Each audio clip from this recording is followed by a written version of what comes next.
सनातन धर्म में आज के दिन का विशेष महत्व बताया गया है। कहा जाता है कि आज ही के दिन भगवान राम ने राजा दशरथ के घर जन्म लिया था। उनका जन्म धर्म की स्थापना करने और अधर्म का नाश करने के लिए हुआ था।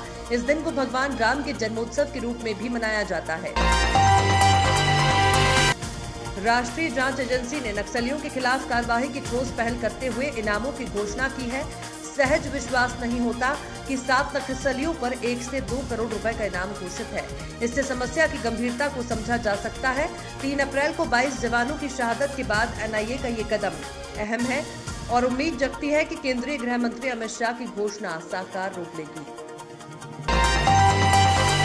कांग्रेस पूर्व अध्यक्ष राहुल गांधी कोरोना संक्रमित हो गए हैं। उन्होंने ट्वीट कर इस बात की जानकारी दी है।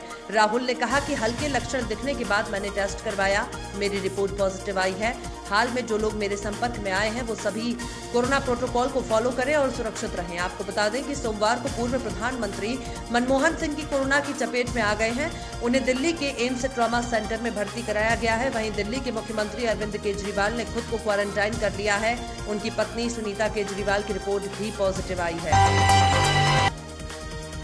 रिलायंस इंडस्ट्रीज ने गुजरात के जामनगर स्थित अपनी रेल रिफाइनरियों में मेडिकल ग्रेड के ऑक्सीजन का उत्पादन बढ़ा दिया है। कंपनी ने मेडिकल ग्रेड के ऑक्सीजन के उत्पादन को बढ़ाकर 700 टन रोजाना से ज्यादा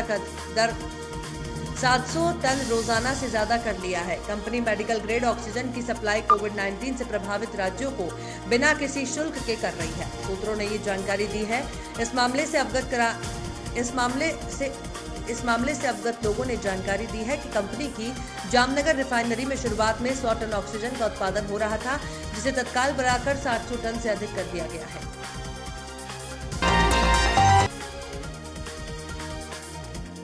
दिल्ली में लॉकडाउन के बाद से वहां काम करने वाले विभिन्न प्रदेशों के मजदूर वापस अपने गांव लौटने लगे हैं। मजदूर और छात्रों को दिल्ली से लेकर आ रही एक बस ग्वालियर झांसी हाईवे पर पलट गई है। इस हादसे के बाद घटनास्थल पर भयावह मंजर देखने को मिला है। जान बचाने के लिए मजदूर खिड़की से बाहर निकलते नजर आए हैं। हादसे में 2 मजदूरों की मौके पर ही मौत हो गई। वहीं एक का इलाज के दौरान ग्वालियर में मौत हो गई। इस हादसे में 24 लोग जख्मी हुए हैं। कोरोना के बढ़ते मामलों के चलते सीएम अरविंद केजरीवाल ने राजधानी में सोमवार रात 10 बजे से अगले सोमवार 26 अप्रैल सुबह 5 बजे तक लॉकडाउन लगा दिया है। लॉकडाउन लगते हुए सीएम केजरीवाल ने प्रवासी कामगारों से दिल्ली न छोड़ने की अपील की थी, लेकिन लॉकडाउन का ऐलान होते ही काले खां, आनंद विहार, कौशाम्बी बस अड्डे से यूपी और बिहार के प्रवासी मजदूर पलायन करने लगे हैं। दोपहर से लेकर रात तक मुसाफिरों का रेला यहाँ नजर आया।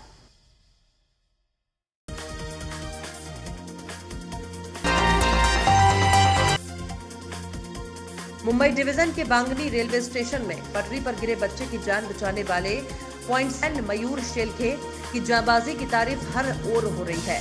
खुद रेल मंत्री पीयूष गोयल ने उन्हें फोन करके आभार जताया था। इसके साथ ही मुंबई में सेंट्रल रेलवे ऑफिस के पूरे स्टाफ ने तालियां बजाकर उनका सम्मान किया। राजस्थान में जोधपुर की फलौदी जेल से फरार हुए 16 कैदियों का मामला अभी शांत हुआ भी नहीं है कि अब बीकानेर जिले की नोखा सब जेल से मंगलवार आधी रात को 5 कैदी फरार हो गए। कैदियों के फरार होने की सूचना के बाद जेल प्रशासन में हड़कंप मच गया है। फरार कैदियों की तलाश में बीकानेर जिले समेत आसपास के इलाकों में कड़ी नाकाबंदी करवाई गई है, लेकिन अभी तक उनका कोई सुराग नहीं लग पाया है। संयुक्त अरब अमीरात ने नकदी संकट से जूझ रहे पाकिस्तान को $2 अरब का कर्ज चुकाने के लिए और मोहलत दी है। विदेश विभाग ने यहां बयान में कहा कि सोमवार को अबू धाबी में विदेश मंत्री शाह महमूद कुरैशी और यूएई के विदेश मंत्री शेख अब्दुल्ला बिन जायद अल नाहयान के बीच हुई बैठक में यह फैसला लिया गया है। विदेश मंत्री ने कहा कि यूएई ने पाकिस्तान को हर संभव मदद का भरोसा दिलाया है। कुरैशी ने कहा कि यह निर्णय दोनों देशों के बीच गर्मजोशी वाले और दोस्ताना संबंधों को दर्शाता है। राष्ट्रपति का चुनाव 6ठी बार जीतने के एक दिन बाद ही अफ्रीकी देश चाड के राष्ट्रपति इद्रिस डेबी इटनो की मौत विद्रोहियों के हमले में घायल होने के बाद हो गई। इद्रिस डेबी पिछले 30 साल से चाड के राष्ट्रपति थे। 11 अप्रैल को हुए राष्ट्रपति चुनाव में लगातार 6वीं बार उन्होंने जीत हासिल की थी। चाड की सेना के प्रवक्ता जनरल आजिम बरमंडो अगना ने एक बयान जारी करते हुए कहा कि 68 वर्षीय डेबी विद्रोहियों के साथ संघर्ष में युद्ध के मैदान में राष्ट्र की संप्रभुता की रक्षा करते हुए शहीद हो गए। पाकिस्तान में प्रत्यक्ष विदेशी निवेश चालू वित्त वर्ष की तीसरी तिमाही के अंत तक यानी पहले 9 महीनों में 35% घट गया है। स्टेट बैंक ऑफ पाकिस्तान ने मंगलवार को ये जानकारी दी। इससे पता चलता है कि पाकिस्तान में निवेशकों के लिए स्थिति नहीं सुधरी है। केंद्रीय बैंक के आंकड़ों के अनुसार जुलाई मार्च के दौरान देश में एफडीआई 35.1% घटकर 1.395 अरब डॉलर हो गया। आज हफ्ते के दूसरे दिन शेयर बाजार लाल निशान पर बंद हुआ। सेंसेक्स 243.62 अंक टूटकर 47,705.80 अंक और निफ्टी 63.05 अंक के नुकसान से 14,296.40 अंक पर बंद हुआ।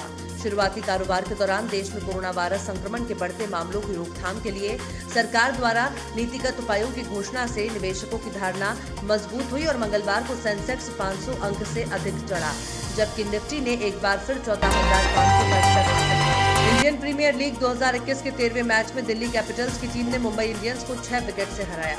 138 रनों के लक्ष्य को दिल्ली ने 5 गेंद शेष रहते हुए हासिल किया। टीम की तरफ से अनुभवी बल्लेबाज शिखर धवन ने 45 और स्टीव स्मिथ ने 33 रनों की पारी खेली। मुंबई की ओर से गेंदबाजी में राहुल चाहर और जसप्रीत बुमराह ने एक विकेट झटके। टॉस जीतकर पहले बल्लेबाजी करते हुए मुंबई ने 20 ओवर में 9 विकेट के नुकसान पर 137 रन बनाए। डेविड वार्नर की अगुवाई में सनराइजर्स हैदराबाद की टीम इंडियन प्रीमियर लीग के अहम मुकाबले में आज पंजाब किंग्स का सामना करेगी। हैदराबाद की टीम जहां अपने शुरुआती तीनों मुकाबले में हार का स्वाद चख चुकी है, वहीं पंजाब ने 3 में से 1 मुकाबले में जीत हासिल की है। हैदराबाद की टीम अंक तालिका में सबसे निचले पायदान पर है। ऐसे में आज भी उसके प्रदर्शन पर उसके प्रशंसकों की निगाहें होंगी। निगाहें एक और बात पर होंगी, नहीं सिर्फ निगाहें होंगी। कोरोना की वजह से मुंबई में ताला लग चुका है। टीवी सीरियल्स की शूटिंग भी बंद की जा चुकी है। वहीं दूसरी तरफ सीरियल्स के सितारे ने अपनी नई लोकेशन पर शूटिंग करना शुरू कर दिया है। बीते दिन सीरियल कुंडली भाग्य के सितारे गोवा की खूबसूरत लोकेशन पर शूटिंग करते नजर आए।